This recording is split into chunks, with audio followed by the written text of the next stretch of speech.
American Swahili News and Swahiliville Online TV. Today, June 10th, 2022, we do have a special program here again. We welcome again to a show the founder of Habari Academy from Houston, Texas, Rehema Majolo. Rehema Majolo, welcome to our show. Yeah, thanks a lot, Dr. Patrick. I am very excited to be here. And I think this is the second time you have invited me to your show. So I really thank you a lot for giving me an opportunity to be here today. Rehema Majolo, we have talks a little bit yesterday during our on the other side of the our show in the Swahili show. Today, we have decided to switch our services in English. Talks a little bit about this event, the Free Swahili Kids exhibition. Yeah, sure. Yeah. So we do have a kids event it's diaspora kids that didn't know Swahili at all. So and the event is going to be on June 18th. Um, and it starts at 11 a.m. Central. So, and the event will be via Zoom, but the kids will be performing. So these are some of our Habari Academy kids that some of them started with us 2 years ago. So they'll be singing, they'll be doing drama, they'll be doing subject matters like mathematics, science, history, and all that. So it is very exciting, and I'm taking this opportunity to invite you all for that event, so you can see, how far our kids has gone. They have learned a lot so far. Mhm. Thank you very much. I know you have put in a lot of efforts and time, first to encourage the parents to make sure that they enroll their kids or children to learn how to speak the Swahili language, which is becoming one of the, let's say, fastest growing language, not only in East Africa, in the Africa continent, but around the world, and particularly here in America, in the diaspora.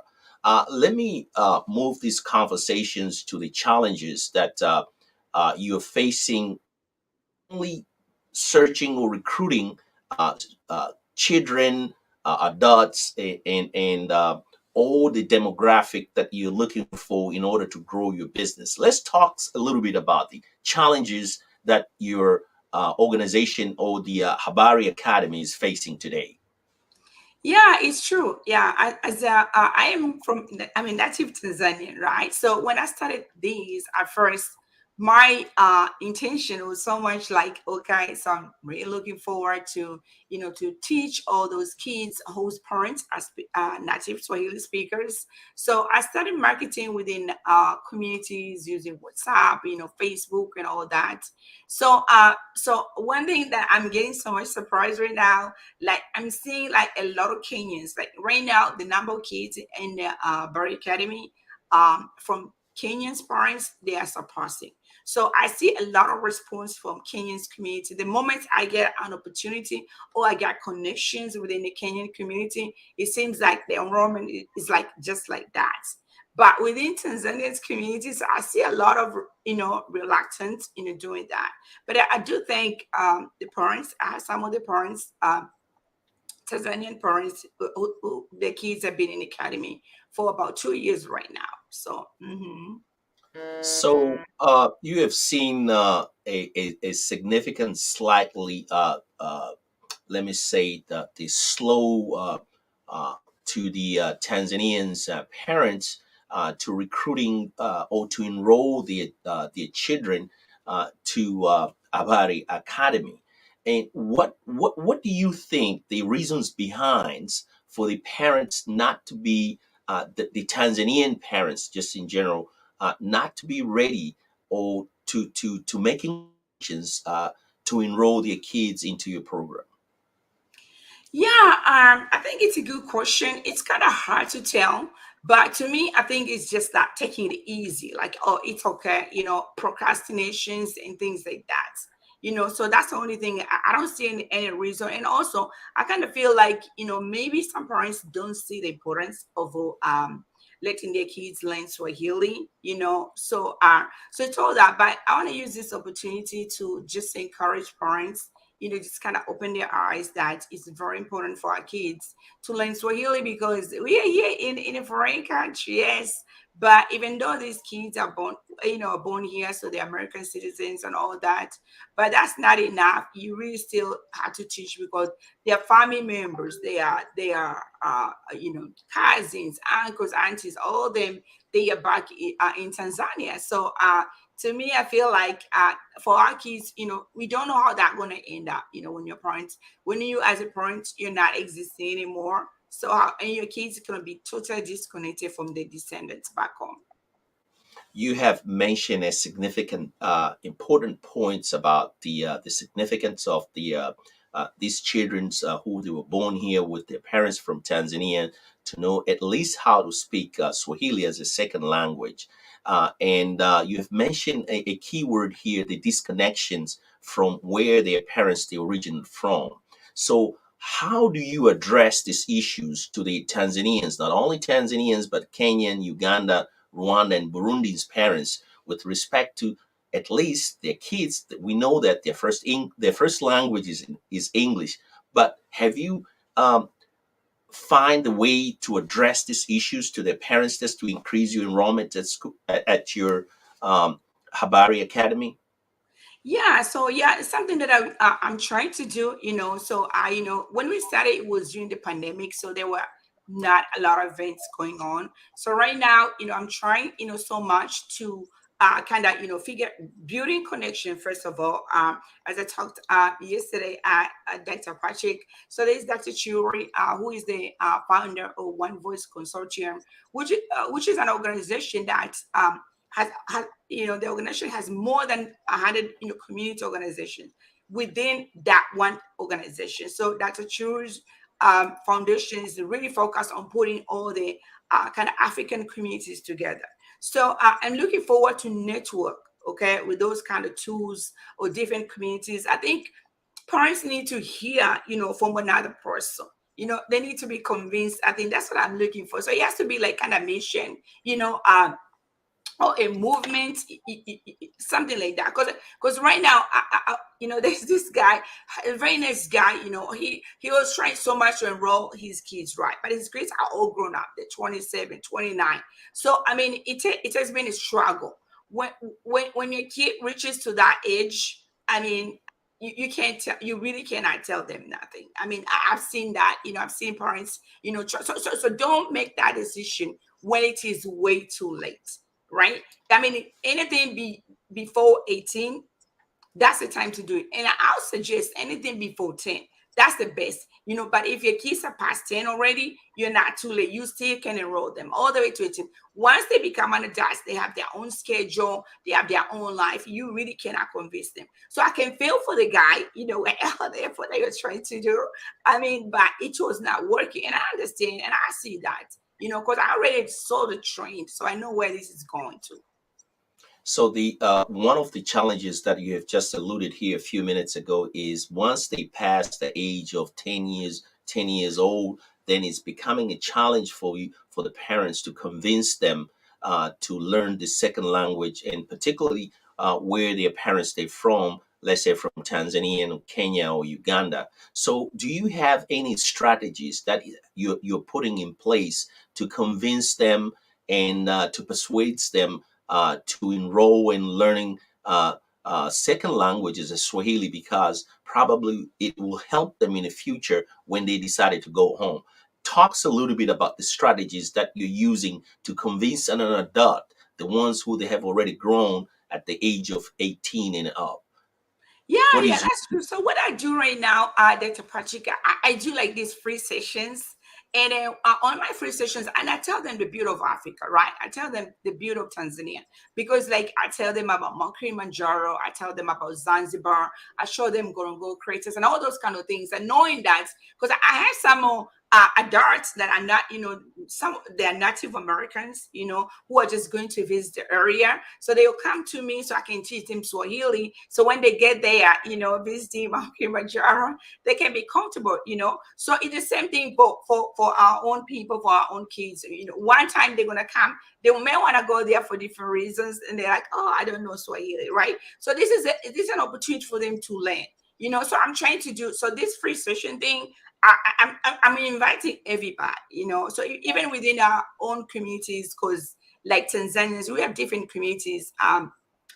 Houston, I mean Atlanta, like um, Columbus, those are big cities, right? That Washington, I mean New York, those are big cities. There's a lot of concentrations of Tanzanians are out there, or immigrants, as a whole. So just come, for our free sessions. Bring your kids, because I have a parent that has a 7 years old, and he's like, oh my, because I brought them into the free session, and she Mhm. was telling me that the kid, is not developing interest. But I was trying to tell her, you are making decision for your. This is 7 year old. You are the parent. You're the one to make decision for her or for him. It's not a kid. I mean, so I can understand if you have a 16-year-old. I know teenagers that kind of be hard a little bit. Okay. Mhm. But for a 7 year old, I mean, my son is 9, and I make decision for him. I'm his parent. Very good. You're using parents now to convince their kids the significant importance of learning the second language as Swahili. I really applaud you for what you're doing. So let's shift these conversations now into the communities that you have just touched. Communities like in Atlanta, DC, and New York.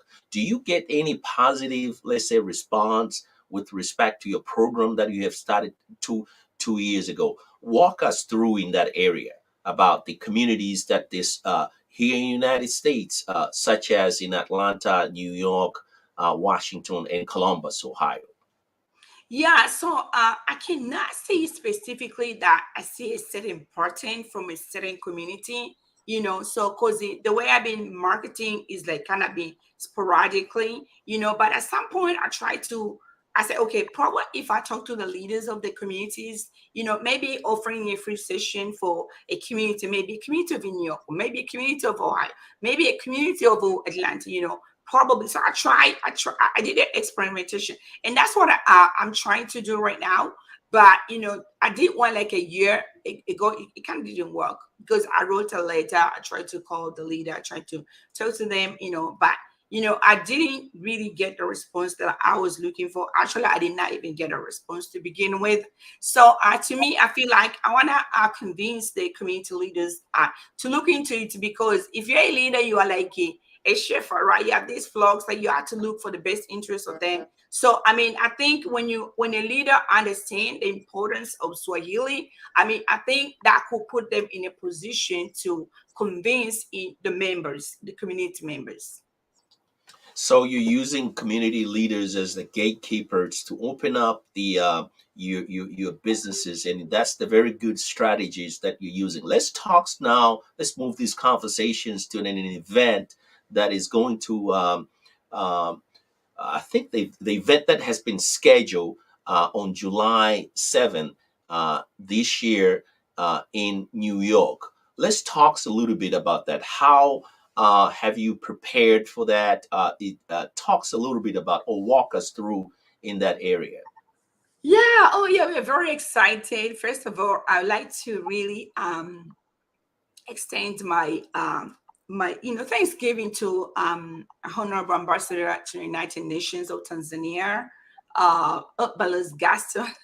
So I really really thank him, because he's been supportive. Last year he was a guest of honor to when we Hmm. had our first year anniversary, and this year. So since Swahili, I think at the United Nations, at the National Swahili Day is July 7th. So we got an invitation to go there. Something I asked, and I get a good response for it. So parents, some parents and some kids, we are going to attend the event. We'll be part of it. So my kids are very excited. They really, Excited my about. students are really excited for that. So we have a lot to do. this drama, the kids knows about history of Tanzania, the very first president, the independence, the current president, and all those kind of things, so, and they know about the flag of Tanzania, and so I know Tanzania or Kenya too, because everything I teach my kids, I like to, because I have a lot of Kenyan kids too, so I teach them about Tanzania and Kenya, so, and I tell them that we are sister countries. So so that they'll know, we know, but what about them? They had to know that too, that these two countries are very much connected. So our kids are very excited for the UN. So I mean, we have a lot to do. So we'll see, how much time slot they're going to give it to us, and then we'll see, how can we fit into that time slot. Thank you very much for talking about that. To me, it sounds like it's a field trip during the summer break, and I hope that we enjoy the magnificence of the city of the New York. You guys, you get a chance probably to tour them around the in New York areas. So let me shift these conversations now with respect to enrollment and registrations. I know that Habari Academy has a wonderful website, and as you can see on your screen here, can you just talk a little bit about the how the parents now they will be able to register to coming in your website, and where do they need exactly to go? Just So walk us yeah. through. So they could go first at the contact tab, so you can, tell us, when you go to the contact tab, you have an opportunity to tell us, who you are, your name, your address, your email, and then we can get back to you. We can reach out, if you're given as a phone, by a phone call, we can answer all your questions. Okay, so I always feel like parents need to know. I mean, or a customer as a whole need to get all the information they truly need before they can decide to register for the class. And then and after that, you can go out and register, using that link as well. But sometimes also I do have a link. I can send a customer directly, a link to register as well. So I really strongly advise to really connect to us first, before you can go ahead and register, because I want you to have all the information that you truly need to make that decision. Talks a little bit about the package, the selected package, like once a week, $50, twice a week, $100. What are those packages? Can you just share with our listeners and our viewers with respect to these packages that have been listed on your website? Yeah, sure, Dr. Patrick. Actually, we do. Most of our customers they do once a week, right? So as I say that, over 90% of our customers are kids. So they go to school, so they'll do once a week, which is like $50 a month. Yeah, so $50 a month for once a week. So and then if you do twice a week, that means it's $100 a month. And if you want to do three times a week is $150 a month. And for those who they don't have time to attend a scheduled class, so that means they want to do is be subscribers that they get lessons. Yeah, so that's just $25 a month. So most of those people going to fall into that category. They're parents, they are dads, they have a lot going on, they don't have time to attend a scheduled class. So I have those two, so that's $25 a month. So if the parents or the anybody who wants to reach out to Habari Academy, what's their phone number, and where do they really need to go to find the phone number on your website?